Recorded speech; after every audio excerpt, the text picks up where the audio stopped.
ఆత్మ సంబంధమైన ఆశీర్వాదం అంటే ఏంటి? మన ఆత్మ విమోచింపబడటం, నిత్య జీవం చేరటం, ఆత్మ ఫలము, ఆత్మ వరము, మన ఆత్మకు తోడై ఉన్న దేవుని పరిశుద్ధాత్మ, మనకెల్లప్పుడూ తోడై ఉండే యేసయ్య.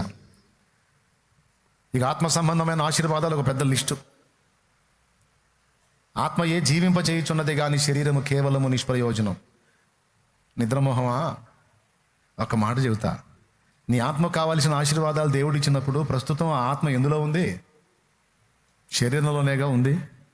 మరి ఆత్మకు వచ్చిన ఆశీర్వాదం శరీరానికి వర్తించకపోతే అది ఆశీర్వాదం ఎలా అవుతుంది?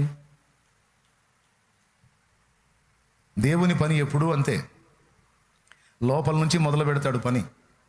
లోకం పనేమో బయట నుంచి మొదలు పెడతారు, దేవుని పనేమో లోపల నుంచి మొదలు పెడతాడు. ఏమైనా అర్థమైతే గ్రేటే మీరు. మనుషుల పనేమో బయట నుంచి, ముందు శరీరం శరీరం శరీరం శరీరం శరీరం శరీరానికి కావాల్సిన. దేవుడి పనేమో లోపల నుంచి, ఆత్మ ఆత్మ ఆత్మ అని.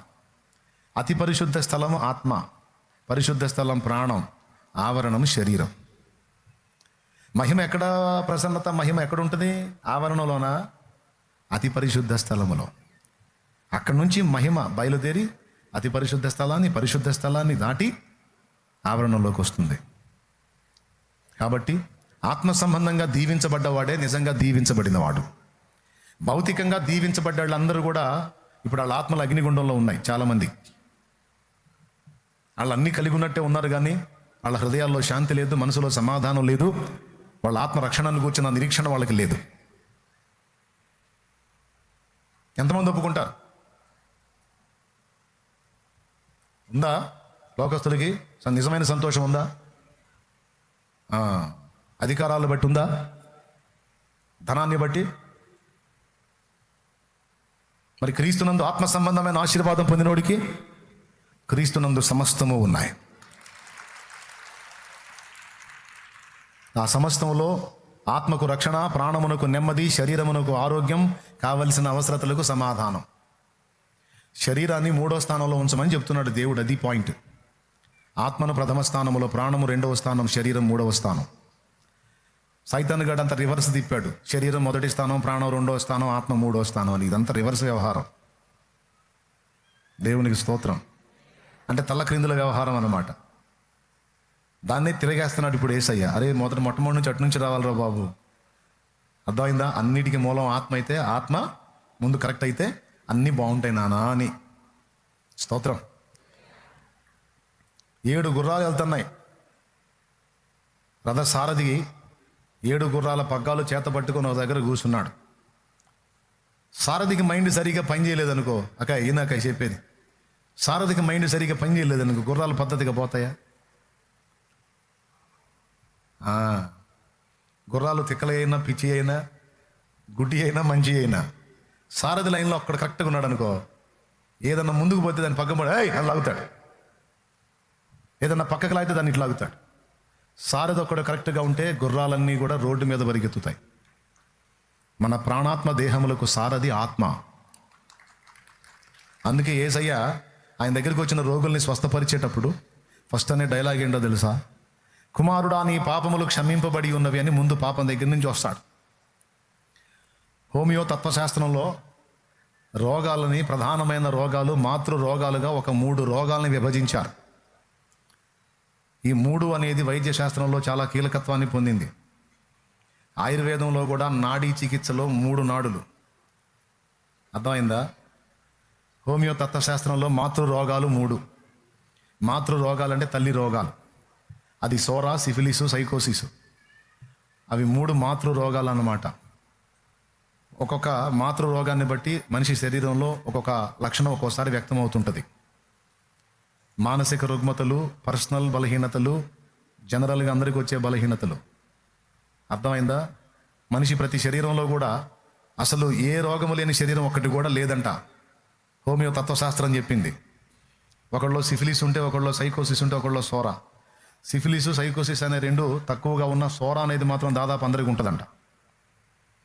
అంటే మానవ శరీరంలో ఈ మాతృ రోగాలు కలిగి ఉన్నాయి. ఆ మెయిన్ అవి ఏమంటారంటే కాండం అన్నమాట. ప్రతి బాడీలో ఈ కాండాల్లో ఏదో ఒకటి ఉంది. అది లోపల ఉంది కనుక అప్పుడప్పుడు కొన్ని బయటకు వస్తుంటాయి. అసలు ఆ మూలాలే లేకపోతే రోగమే ఉండదు నీకు. కానీ ఏదో ఒక మూలం అనేది ఉంటుందంట ప్రతి శరీరంలో. నేను చెప్పింది ఏమైనా అర్థమైందా? ఇప్పుడు మన వాళ్ళు చేసే వైద్యం ఎలాంటిదంటే, ఆ కాండం లోపల ఉండి బయటికి వ్యక్తం చేసే కొమ్మలు ఆకులు ఉంటాయి చూడు, వాటిని కట్ చేసి వాటికి వేస్తుంటారు మందు. హోమియో తత్వశాస్త్రం ఏం చెబుతాడంటే, మేము కొమ్మలు కత్తిరించేవాళ్ళం కాదురా బాబు, మేము మూలానికి మందేస్తాం. దేనికి? మూలానికి మందేస్తాం. పోతే ఒక దెబ్బతో మొత్తం ఆ లోపల ఉన్న మూలంతో సహా బయటికి వెళ్ళిపోవాలి అనే పునాది మీద సిద్ధపరిచిందే హోమియో తత్వశాస్త్రం. దేవునికి స్తోత్రం కలుగును గాక. ఎంతమందికి అర్థమైంది ఆయన? సరే, హోమియో మందు అలా పనిచేసిద్దో లేదో తర్వాత.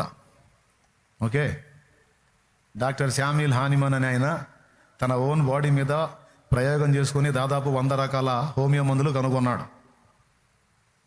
అర్థమైందా? ఫస్ట్ ఆయన అలోపతి వైద్యుడే. అలోపతి వ్యవసాయంలో, అలోపతి వైద్యంలో ఎట్లా ఉందంటే, ఆ దేహానికి వాళ్ళు చేసేటువంటి వైద్యం కొంచెం ఇబ్బందితోనూ బాధతోనూ, మాత్రలేమో చేదుగా, సూదులు గుచ్చడం, అలాగే సర్జరీలు, హెవీ కాస్ట్, ఇదంతా చూసి సామాన్యుడికి కూడా అందుబాటులో మందు ఉండాలి, చిన్నపిల్లలు కూడా మందుని హింసలా కాకుండా ఆనందంగా చేసుకోవాలని పంచదార గోళీలలో మందు సెట్ చేశాడు ఆయన. మనం ఏమనుకుంటామంటే పంచదార గోళీలేగా అనుకుంటాం. కాదు కాదు, అందులో మందు ఉంటుంది. తెలుసా మీకు? సరైన వైద్యుడై ఉండి సరిగ్గా రోగానికి మందును సింక్ చేయగలిగితే హోమియో మెడిసిన్ అద్భుతంగా పనిచేసిద్ది. అయితే వైద్యుడు కొంచెం అనుభవం కలిగిన వాడై, పరిశోధకుడై ఉండాలి. అర్థమైందా? హోమియో మెడిసిన్కు ఉన్న ప్రత్యేకత ఏంటంటే సైడ్ ఎఫెక్ట్స్ ఉండవు. అర్థమైందా? ఉంటే సమస్యను తీసుకొని పోవటమే కానీ సమస్య సృష్టించే పరిస్థితి ఉండదు. కానీ అలోపతి వైద్యం అంటే ఇంగ్లీష్ వైద్యానికి అట్లా ఉండదు. ఒకదానికి వేసుకుంటే ఇంకోటి, నొప్పులు బాగా వాడారనుకో కొద్ది రోజులు కిడ్నీలు కొట్టేస్తాయి.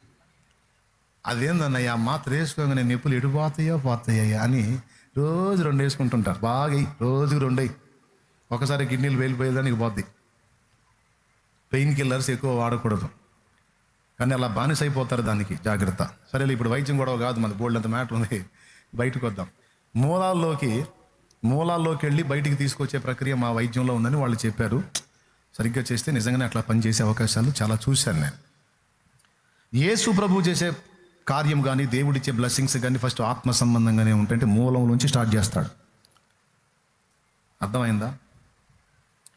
ఇంత పునాది నేను ఎందుకు చెప్పానంటే, సమస్య అనుభవిస్తున్న మనిషి సమస్యను చూస్తాడు, కానీ దేవుడు కారణాన్ని చూస్తాడు. అర్థమైందా? దేవుడే కాదు, దేవుడు జ్ఞానం ఇచ్చిన మనిషి కూడా సమస్యలను చూసి సతమతం అవటం కాదు, సమస్యకు మూలాలు ఏంటి, పరిష్కారం ఏంటి.